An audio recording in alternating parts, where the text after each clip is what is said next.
Hello,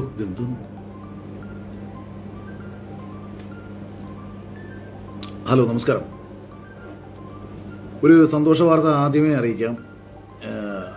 ഞാൻ ഉന്നയിച്ച വിഷയത്തിന് ഒരു ചെറിയ പ്രയോജനമെങ്കിലും, അതായത് വലിയ പ്രയോജനമൊന്നുമല്ല, പക്ഷേ ഒരു ചെറിയ പ്രയോജനം, ഒരു പക്ഷേ ഒരു വലിയ പ്ലാറ്റ്ഫോമിൻ്റെ ഭാഗത്തു നിന്ന് ഡിസ്നി ഹോട്ട്സ്റ്റാർ പോലത്തെ ഒരു പ്ലാറ്റ്ഫോം, ഏഷ്യാനെറ്റ് പോലത്തെ ഒരു പ്ലാറ്റ്ഫോമിൻ്റെ ഭാഗത്തേക്ക് നമ്മൾ പറഞ്ഞ വിഷയങ്ങൾ, ആ വിഷയത്തിനകത്ത് എനിക്ക് ഒരു ചെറിയ ഒരു സന്തോഷം ഞാൻ നിങ്ങളോട് പങ്കുവയ്ക്കാൻ ആഗ്രഹിക്കുകയാണ്.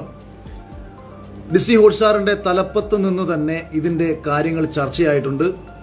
ഈ വിഷയവുമായി ബന്ധപ്പെട്ട് അവർ ഒരു അന്വേഷണ കമ്മീഷനെ വെക്കാൻ തയ്യാറായിട്ടുണ്ടെന്ന് പറഞ്ഞു.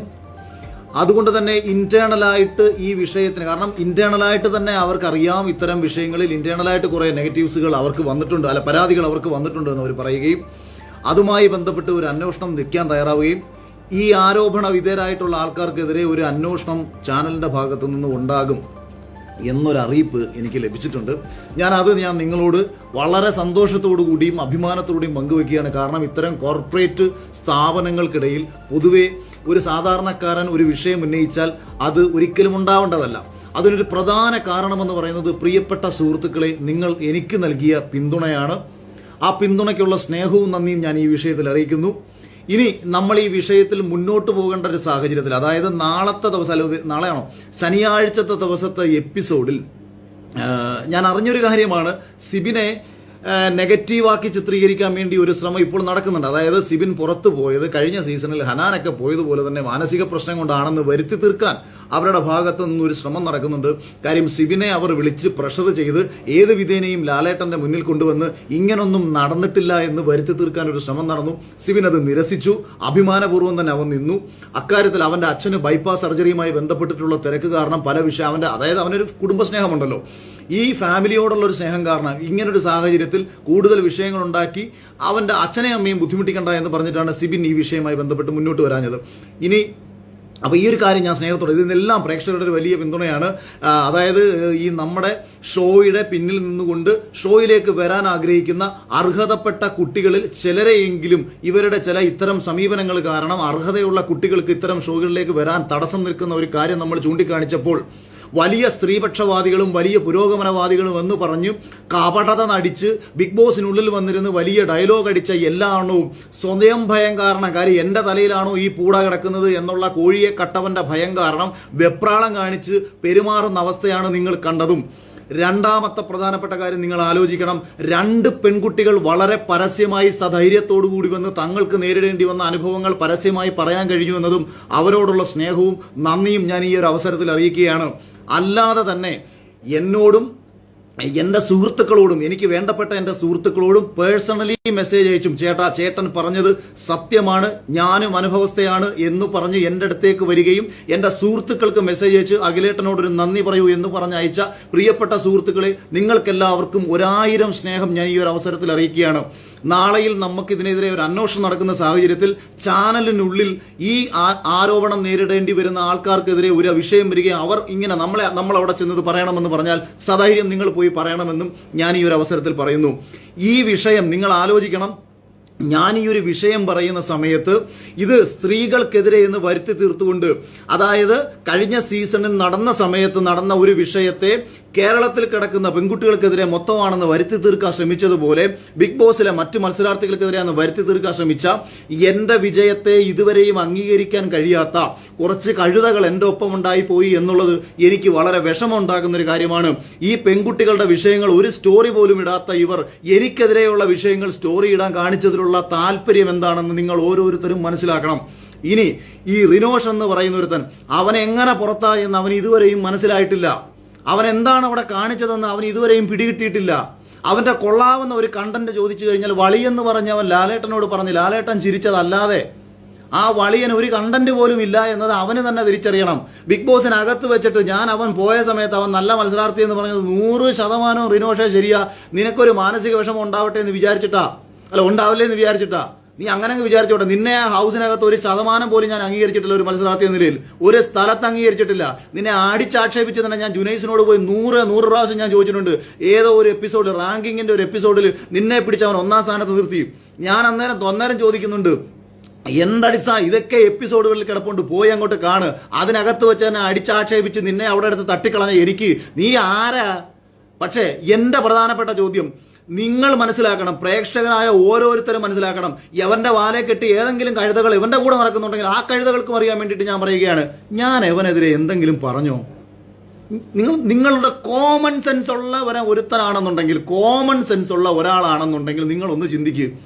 ഞാൻ ഇവനെതിരെ ഈ കഴിഞ്ഞ ബിഗ് ബോസിലെ ഒരു സിബിൻ എന്ന് പറയുന്ന മത്സരാർത്ഥിക്ക് നേരിടേണ്ടി വന്ന ഒരു വിഷയമാണ് ഞാൻ പ്രധാനമായും അഡ്രസ് ചെയ്തത്. ആ അഡ്രസ് ചെയ്ത വിഷയത്തിൽ ഈ ഇന്റർവ്യൂ പാനലിൽ ഇരിക്കുന്ന ചിലർ ഇതിനു മുൻപ് ചിലരോട് ഈ രീതിയിൽ കാണിച്ചിട്ടുണ്ട്. അത് മത്സരാർത്ഥികളോട് കാണിച്ചിട്ടുണ്ട്, അത് അവിടെ വരാൻ ആഗ്രഹിച്ചവരോട് കാണിച്ചിട്ടുണ്ട്. ഇതല്ലേ ഞാൻ പറഞ്ഞ വിഷയം? ഞാൻ റിനോഷിനെ ഇഷ്ടപ്പെടുന്നവരോട് ചോദിക്കുകയാണ്. റിനോഷിനെ പോലെ ഒരുത്തനെയൊക്കെ ഇഷ്ടപ്പെടുമ്പോൾ ആ ഇഷ്ടപ്പെടുന്നവന്റെ ക്വാളിറ്റി തന്നെ നമ്മളൊന്ന് ചിന്തിക്കാമല്ലോ. അപ്പൊ നമുക്ക് ഊഹിക്കാം. ഇപ്പൊ ഈ ഭക്ഷണം കഴിക്കുമ്പോൾ നമ്മൾ ഭക്ഷണം കഴിക്കും.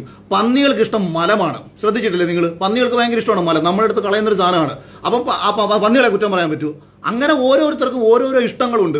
അതുകൊണ്ട് തന്നെ ഇവരെ ഇഷ്ടപ്പെടുന്നതിൽ ഒരു കുഴപ്പമില്ല. പക്ഷെ ആ ഇഷ്ടപ്പെടുന്നവന് ഒരല്പം തലച്ചോറുണ്ടെന്നുണ്ടെങ്കിൽ അവനൊന്ന് ചിന്തിക്കുക, എന്തിനായിരിക്കും എന്നാലും അഖിലേട്ടനെതിരെ അല്ലെങ്കിൽ അഖിലിനെതിരെ ഈ റിനോഷ് ഇപ്പോൾ ഈ വീഡിയോ ഇടേണ്ട കാര്യം എന്തായിരിക്കും?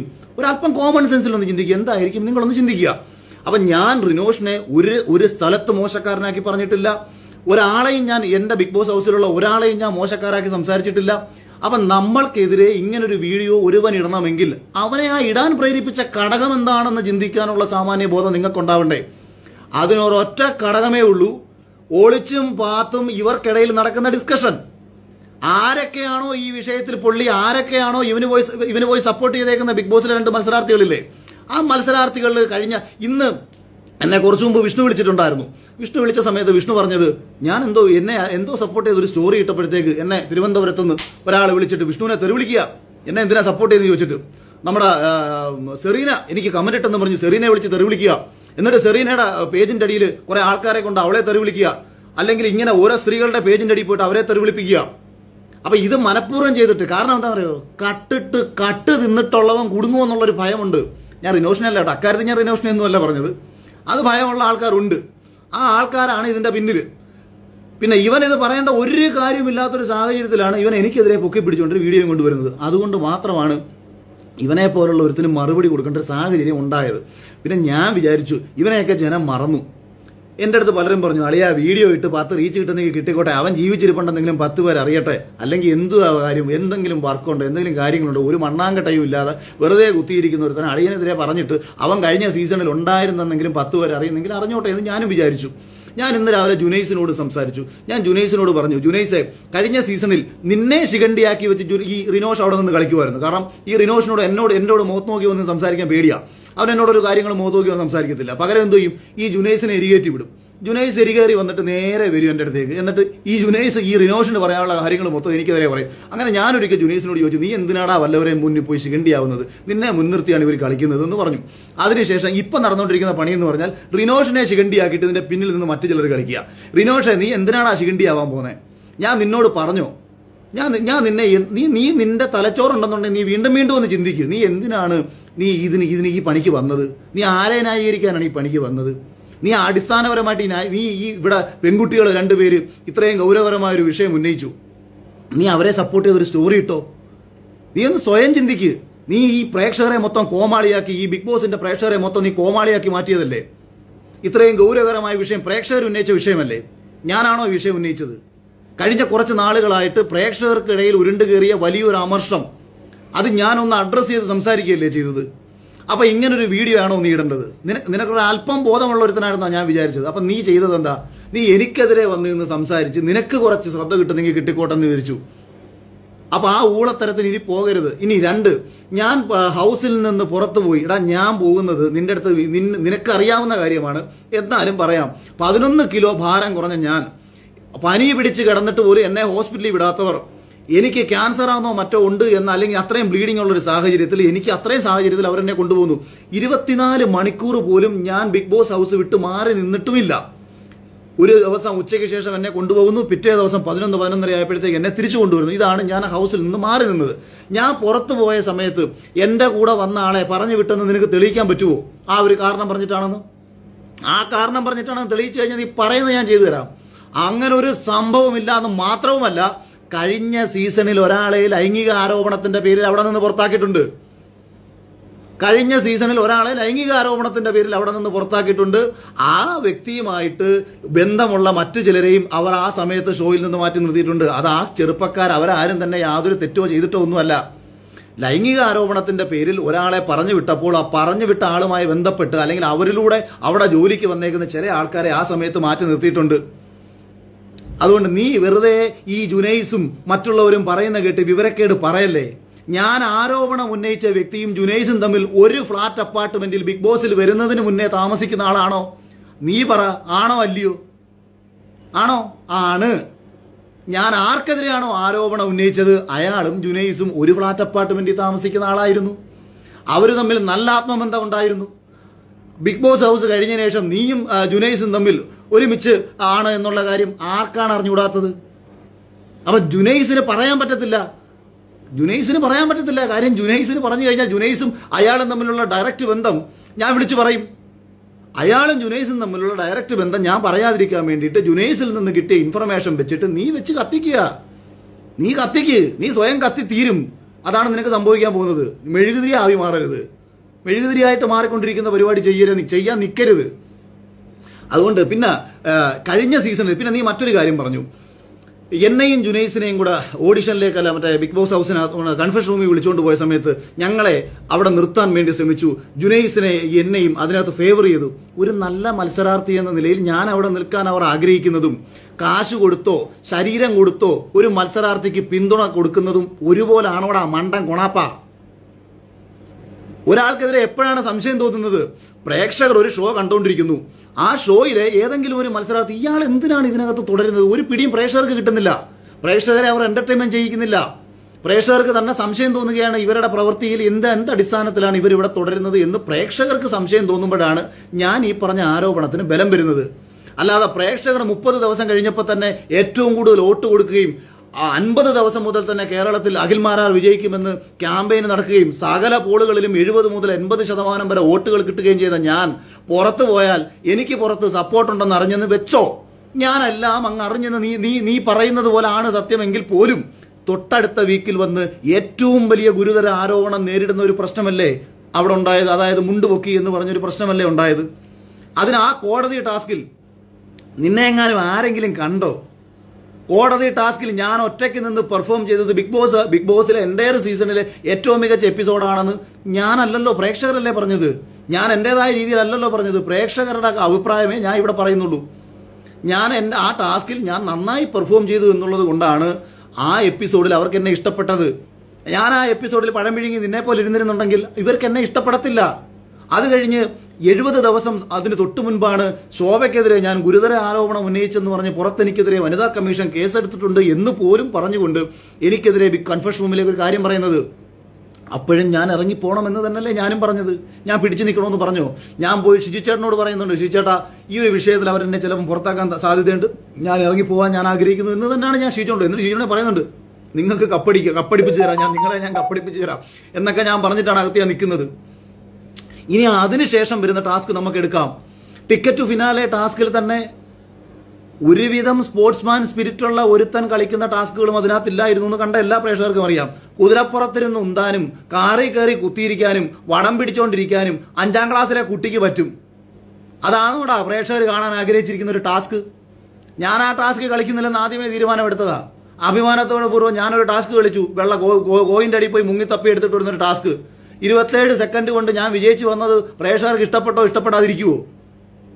അപ്പം പിന്നെ മറ്റേ അന്ന് ലൈഫ് ഗ്രാഫിന്റെ ടാസ്ക് പറഞ്ഞു. ഇത് പിന്നെ എൻ്റെ ഫാമിലി കുടുംബം കയറി വരുന്നു. ഈ വീക്ക് എന്ന് പറയുന്നത് കേരളത്തിലെ തന്നെ ബിഗ് ബോസിന്റെ ചരിത്രത്തിലെ തന്നെ ഏറ്റവും വലിയ ട്രെൻഡിങ് ആയ ഒരു പ്രൊമോ എപ്പിസോഡായിരുന്നു അത്. ഇങ്ങനെ നിരവധി കാരണങ്ങളാൽ ആൾക്കാരുടെ ഇഷ്ടങ്ങൾ കിട്ടി വിജയിച്ചു വന്ന ഒരു മത്സരാർത്ഥി അല്ലായിരുന്നോ ഞാൻ? അപ്പൊ ഇതൊന്നും മനസ്സിലാക്കാൻ ബോധമില്ലാതെ മണകുണ അടിച്ചുകൊണ്ടിരിക്കുന്ന നിന്റെ അടുത്ത് ഇനി ഞാൻ ഒരു മറുപടിയും പറയാൻ വരുന്നില്ല. നീ ഇനി എനിക്കെതിരെ ഇനി എന്ത് പറഞ്ഞെന്ന് പറഞ്ഞാലും ഞാൻ ഒരു മണ്ണാങ്കട്ടെ നിനക്കെതിരെ ഇനി പറയുന്നില്ല. ഒന്നാമത് എൻ്റെ അടുത്ത് ഇന്നലെ തൊട്ട് എൻ്റെ സുഹൃത്തുക്കൾ പറയുന്നുണ്ട്, ആ മണകുണാഞ്ചൻ അവിടെ നിന്ന് എന്തെങ്കിലും പറയട്ടെ, അവനെ ഒരു മനുഷ്യൻ അറിയത്തില്ല, അവനെ ജനം അറിയത്തില്ല, അളിയനായിട്ട് എന്തിനാണ് അവന് റീച്ച് ഉണ്ടാക്കി കൊടുക്കുന്നത്? പിന്നെ ഞാൻ ഈ സന്തോഷം എനിക്ക് നിന്നിലൂടെയൊക്കെ ആണെന്നുണ്ടെങ്കിലും നിന്റെയൊക്കെ സ്വഭാവം, ഉള്ളിൽ കിടക്കുന്ന വിഷം എന്തായാലും പുറത്ത് കൃത്യമായി തകട്ടി വന്നല്ലോ. നിങ്ങൾക്കെതിരെ ഒന്നും ഞാൻ പറയാതിരുന്നപ്പോൾ എനിക്ക് എന്തോ ജനശ്രദ്ധ കിട്ടിയെന്ന് അതായിരുന്നല്ലോ നിങ്ങളുടെ പ്രശ്നം. കാര്യം ഇവർക്കിടയിൽ ഒരു രഹസ്യ സംസാരം നടന്നു. ഞാൻ പിന്നീടാണ് അറിഞ്ഞത്. അവൻ രാജാവാകാൻ നോക്കിയെന്ന്. അവൻ ഏഷ്യാനെതിരെ പറഞ്ഞ് രാജാവാകാൻ നോക്കി. എന്നാ പിന്നെ കാണിച്ചു കൊടുത്തേക്കാം, ഞങ്ങളൊക്കെയാണ് യഥാർത്ഥ രാജാക്കന്മാർ, ഞങ്ങളൊക്കെയാണ് ഇവിടുത്തെ രാജാവും രാജ്ഞിയും. അങ്ങനെ രാജാവും രാജ്ഞിയും കൂടെ വന്നതാ രാജാവും രാജ്ഞി കളിക്കാൻ വേണ്ടി വന്നതാണ് ഇപ്പൊ നടന്നേക്കുന്നത് കാര്യം. അടുത്ത് മനസ്സിലാക്കാൻ വേണ്ടി ഞാൻ അങ്ങ് പറഞ്ഞെന്നുള്ളതേ ഉള്ളൂ. അതുകൊണ്ട് ഒരു സെക്കൻഡ്. അതുകൊണ്ട് നീ ഇനി എന്തോന്ന് പറഞ്ഞാലും കണ്ടവർക്കെല്ലാം അറിയാം, ഇത് കഴിഞ്ഞു. എൻ്റെ പൊന്ന് റിനോഷ, നീ ഒരു കാര്യം മനസ്സിലാക്കണം. കഴിഞ്ഞ സീസൺ കഴിഞ്ഞു. അതിന്റെ വിന്നർ അഖിൽമാരാണ്. അതൊരു യാഥാർത്ഥ്യമാണെന്ന് ഇനിയെങ്കിലും നീ തിരിച്ചറിയൂ. അത് കഴിഞ്ഞു കേട്ടോ. ഇനി നീ വീണ്ടും അതിനെക്കുറിച്ച് പറയണ്ട. ഞാൻ അഡ്രസ്സ് ചെയ്ത് കേരളത്തിൽ കുറച്ച് പെൺകുട്ടികൾക്കെതിരെ ഇങ്ങനെ കുറച്ച് പ്രശ്നങ്ങൾ ഉണ്ടായിട്ടുണ്ട്, അതിനെക്കുറിച്ച് നിനക്ക് എന്തെങ്കിലും പറയേണ്ട, നീ അതിനെക്കുറിച്ച് സംസാരിക്കും കേട്ടോ. അപ്പോൾ നമ്മൾ ആ വിഷയവും നമ്മൾ ചാപ്റ്റർ ക്ലോസ് ചെയ്യുകയാണ്. ഇതുവരെ പിന്തുണ രേഖപ്പെടുത്തിയ എല്ലാവർക്കും നന്ദി. ഇതിൻ്റെ ഇടയ്ക്ക് ആരാടാ വിളിച്ച് മനുഷ്യനെ ശല്യം ചെയ്യുന്നത്? അപ്പോൾ എന്തായാലും എല്ലാവരോടും സ്നേഹവും നന്ദി അറിയിച്ചുകൊണ്ട് ഈ വിഷയത്തിൽ ഇനി ലൈവോ കാര്യങ്ങളോ ഒന്നും വരാൻ സമയവുമില്ല, സാഹചര്യമില്ല. ഇന്ന് രാവിലെ ഉച്ചയ്ക്ക് ശേഷം ഒരു ഷൂട്ടും കഴിഞ്ഞിട്ട് കൂടി വന്നതാണ്. അപ്പോഴാണ് എൻ്റെ അടുത്ത് കുറേ പേര് പറയുന്നത് റിനോഷ് ഇതോ വീണ്ടും അങ്ങനെ. അപ്പോൾ റിനോഷിനെതിരെ പറയാൻ വേണ്ടി വന്നതല്ല, ഇതാണ് പറയാൻ വന്നത്. ഒഫീഷ്യലായിട്ട് നമ്മളെ അറിയിച്ചിട്ടുണ്ട്. അതിൻ്റെ നന്ദി ഞാൻ പങ്കുവെക്കുന്നു. ഇനിയും നമുക്ക് ഇത്തരത്തിലുള്ള പ്രശ്നങ്ങളൊക്കെ ഉണ്ടാവുകയാണെങ്കിൽ ഞാൻ വരാം. അപ്പം ടാറ്റ ബൈ ബൈ. കുറെ ഞാൻ ഇപ്പോൾ 70% കാര്യങ്ങളും റിനോഷും ജുനൈസിനും ഒക്കെ മനസ്സിലാക്കും. ഞാൻ ഈ ജുനൈസിൻ്റെ പേര് എടുത്ത് പറയുന്നതോ, ഇതിൻ്റെ പിന്നിൽ ജുനൈസും ഉണ്ട് എന്ന യാഥാർത്ഥ്യം എനിക്ക് വളരെ കൃത്യമായി അറിയാവുന്നത് കൊണ്ടാണ് ഞാൻ ഈ പറഞ്ഞത്. മുന്നിൽ വരത്തില്ല, പിന്നിൽ നിന്നേ കളിക്കത്തുള്ളൂ. കാരണം ഞാൻ ആ പറഞ്ഞ ബന്ധങ്ങൾ ഇങ്ങനെ അവിടെ കിടക്കുക. അപ്പം മറ്റേ പാട്ട് പാടാനും റാപ്പ് എഴുതാനും കേരളത്തിൽ ആരും ഇല്ലാത്തതുകൊണ്ടാണ് റിനോഷിനെ വിളിച്ചതെങ്കിൽ ശരി, റിനോഷ് പോയിട്ട് അതിനെന്താ നമുക്ക് സന്തോഷമുള്ളൂ. ആരെങ്കിലും വല്ലതും പറഞ്ഞു. അതിനുശേഷം ഈ വിഷയം വരുന്നു, നമ്മുടെ 50ാമത്തെ ഹോട്ട്സ്റ്റാറിൻ്റെ എപ്പിസോഡ് വരുന്നു. ഇവിടെ അല്ല ഈ വിളിച്ചുകൊണ്ട് പോയിട്ടുള്ളത് ഇവന്മാർക്കെല്ലാം. പിന്നെ വേറെ കുറച്ച് പേർക്ക് ഒരു പ്ലാൻ ഉണ്ട്. എന്താ പറയുക, ഈ മറ്റേ സീസൺ അൾട്ടിമേറ്റ് തുടങ്ങും. അത് അഖിലിങ്ങനെയൊക്കെ പറയും, നിങ്ങൾ അഖിലിനെ പോയി സപ്പോർട്ട് ചെയ്ത് കഴിഞ്ഞാൽ നമ്മൾ അൾട്ടിമേറ്റ് തുടങ്ങുമ്പോൾ നിങ്ങളെ ആരെയും വിളിക്കത്തില്ല കേട്ടോ. അൾട്ടിമേറ്റിൽ നിങ്ങൾ വരണമെന്നുണ്ടെന്നുണ്ടെങ്കിൽ ചാനലിനെ നിങ്ങൾ സപ്പോർട്ട് ചെയ്ത് നിന്നോണം. അറിയാമല്ലോ, അങ്ങനെ കുറച്ച് മത്സരാർത്ഥികളെ ഇവന്മാർ പുറകെ കൂടെ വിളിച്ച് കയ്യിലെടുക്കുന്നുണ്ട്. അതുകൊണ്ട് താല്പര്യങ്ങൾ സംരക്ഷിക്കാനും മുന്നോട്ടുള്ള ജീവിതം നോക്കിയിട്ടും നിങ്ങൾ പൊയ്ക്കോ, ഒരു പ്രശ്നവുമില്ല. പക്ഷേ ഇത്തരം ഒരു പ്രധാനപ്പെട്ട ഒരു വിഷയം ഞാൻ പറയുമ്പോൾ അതിന് വളരെ ഗൗരവമുണ്ടെന്ന് മനസ്സിലാക്കുമ്പോൾ, അത് യാഥാർത്ഥ്യമാണെന്ന് നിങ്ങൾ മനസ്സിലാക്കുമ്പോൾ ഇമ്മാതിരി മര്യാദകേടും കൊണ്ട് വരരുത് എന്ന് പറഞ്ഞുകൊണ്ട് ഞാൻ അവസാനിപ്പിക്കുകയാണ്. ഇനി ഈ വിഷയവുമായി ബന്ധപ്പെട്ട് യാതൊരു കാര്യങ്ങൾക്കും ഞാൻ വരുന്നില്ല. എനിക്ക് ഒരുത്തനും എന്നെ വെച്ച് നീയൊക്കെ റീച്ച് ഉണ്ടാക്കുകയോ ജീവിക്കുകയോ ചെയ്തോ, ഞാൻ ഇനി ഈ വിഷയവുമായി ബന്ധപ്പെട്ട് വരുന്നില്ല. കാര്യം ഞാൻ ആഗ്രഹിച്ചത് ഏറെക്കുറെ നടന്നു കഴിഞ്ഞു. ബാക്കി കാര്യങ്ങൾ എന്തെങ്കിലും അതിൻ്റെ അപ്ഡേഷൻസ് ഉണ്ടെന്നുണ്ടെങ്കിൽ ഞാൻ അറിയിക്കാം. എനിക്ക് തോന്നുന്നു ചാനലിൻ്റെ ഭാഗത്ത് ഒഫീഷ്യലി ചിലപ്പം ജനങ്ങളെ അവരങ്ങനെ ചെയ്യാൻ സാധ്യതയില്ല, കോർപ്പറേറ്റ് കമ്പനികളായതുകൊണ്ട് ചെയ്യാൻ സാധ്യതയില്ല. ഈ ഞാൻ വിഷയം ഉണ്ടാക്കിയിട്ട് എന്നോട് ഒരു പേഴ്സണലി അറിയിച്ചൊരു കാര്യമാണ്. എന്തായാലും പ്രേക്ഷകർക്കെല്ലാം 1000 നന്ദിയും സ്നേഹവും അറിയിച്ചുകൊണ്ട് തൽക്കാലം വെക്കുകയാണ്. ബാക്കിയൊക്കെ നമുക്ക് വരുന്ന വഴിക്ക് കാണാം. Thank you.